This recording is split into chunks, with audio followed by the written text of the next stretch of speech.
राज्यातल्या सर्व जिल्ह्यातील शासकीय रुग्णालयामध्ये कॅन्सरचं निदान आणि उपचार करणारी अद्ययावत यंत्रणा उभी केली जाणार असून येत्या मंत्रिमंडळाच्या बैठकीमध्ये याबाबतचा निर्णय होणार आहे, अशी माहिती वैद्यकीय शिक्षण मंत्री हसन मुश्रीफ यांनी दिली।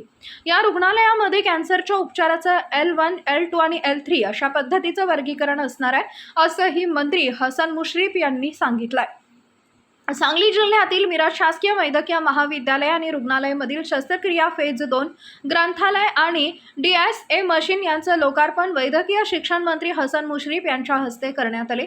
तसेच STP प्लॅट भुयारी योजना कार्यारंभ तसेच वसतिगृह अंतरुग्ण बाह्य रुग्ण विभाग दुरुस्ती कार्यारंभ यावेळी करण्यात आला। या प्रसंगी मंत्री हसन मुश्रीफ हे बोलत होते। कार्यक्रमाच्या अध्यक्षस्थानी पालकमंत्री चंद्रकांत दादा पाटील हे होते। पुढील 2 वर्षात ग्रामीण भागातील रुग्णांना उपचारासाठी मुंबईला जावं लागणार नाही, यासाठी सर्वच जिल्ह्यातील शासकीय रुग्णालयाचे सोयी सुविधा निर्माण करून अद्ययावत केली जात आहेत, असं सांगून मंत्री हसन मुश्रीफ पुढे म्हणाले, मिरज शासकीय वैद्यकीय महाविद्यालयातील जागा महाडला दिली जाऊ नये। वैद्यकीय महाविद्यालय आणि रुग्णालयासाठी ही जागा उपलब्ध राहावी याबाबत जिल्हाधिकाऱ्यांना सांगण्यात आलं आहे, अशी माहिती मंत्री मुश्रीफ यांनी यावेळी दिली आहे। यावेळी आमदार डॉक्टर सुरेशभाऊ खाडे, आमदार सुधीरदादा गाडगीळ, आमदार इंद्रिस नाईकवडी, जनसुराज्यचे समितदादा कदम, भाजपचे मकरंद देशपांडे, मनपा आयुक्त सत्यम गांधी, जिल्हा परिषदेच्या CEO तृप्ती दोडमिसे, मिरज शासकीय वैद्यकीय महाविद्यालयाचे अधिष्ठाता डॉक्टर प्रकाश गुरव, अधीक्षक डॉक्टर रुपेश शिंदे आणि नर्सिंग स्टाफ, विद्यार्थी, कर्मचारी उपस्थित होते। कर्करोगाचा येणाऱ्या कॅबिनेटमध्ये आता आपली निर्णय होणार आहे। आपण सगळ्याच हॉस्पिटलमध्ये आपण L1, L2 आणि L3 या पद्धतीनं आपण कॅन्सरची व्यवस्था करतोय। L1 आपण टाटामध्ये ठेवलेला आहे। आपल्या या ठिकाणी L2 हे सगळीकडे चालू होईल, म्हणजे स्क्रीनिंग करणं, अत्यावश्यक म्हणजे केमोथेरपी, त्यानंतर रेडिएशन देणं, या सगळ्या व्यवस्था आपण ह्या हॉस्पिटलमध्ये चालू करतोय। आणि जे मोठे आजार असतील ते टाटामध्ये आपल्या इथून जातील।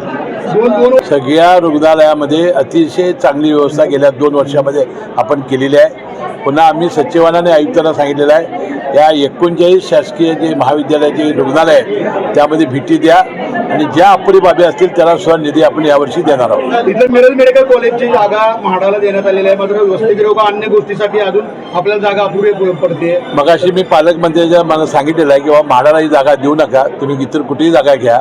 ही जी जागा आहे ही आपली शासकीय महाविद्यालयाची जागा होती, ती फक्त महाराष्ट्र शासन म्हणून लागल्यामुळं म्हाडा घेण्याचा प्रयत्न करते। मला वाटते म्हाडाला म्हणजे एकनाथ शिंदे साहेब या खात्याचे मंत्री आहेत, त्यांना सांगून आपण म्हाडांचा जो प्रयत्न आहे तो आपण हाणून पाडू। बाळ चोरी प्रकरणी काय झालं, अहवाल काय आला? बाळ चोरी प्रकरण अहवाल असा आला की ती जी स्त्री होती तिने एवढी लगट केलेली होती। वास्तविक एक चूक यांची झाली की ECG काय लस टोचण्यासाठी जी मुलगी लहान बाळ नेलं त्याच्यावर त्या आपल्या बाहेरच्या माणसांना आपला जो सिक्युरिटी गार्ड आहे त्याने थांबवलं पाहिजे होतं आणि अशा रीतीनं बाहेर ते मूल जाऊ द्यायला नको होतं। आता जी बाईनं ते मूल नेलं होतं त्याच्यावर कारवाई झाली, त्याला अटक झाली, ते कारवाई पोलीस करते।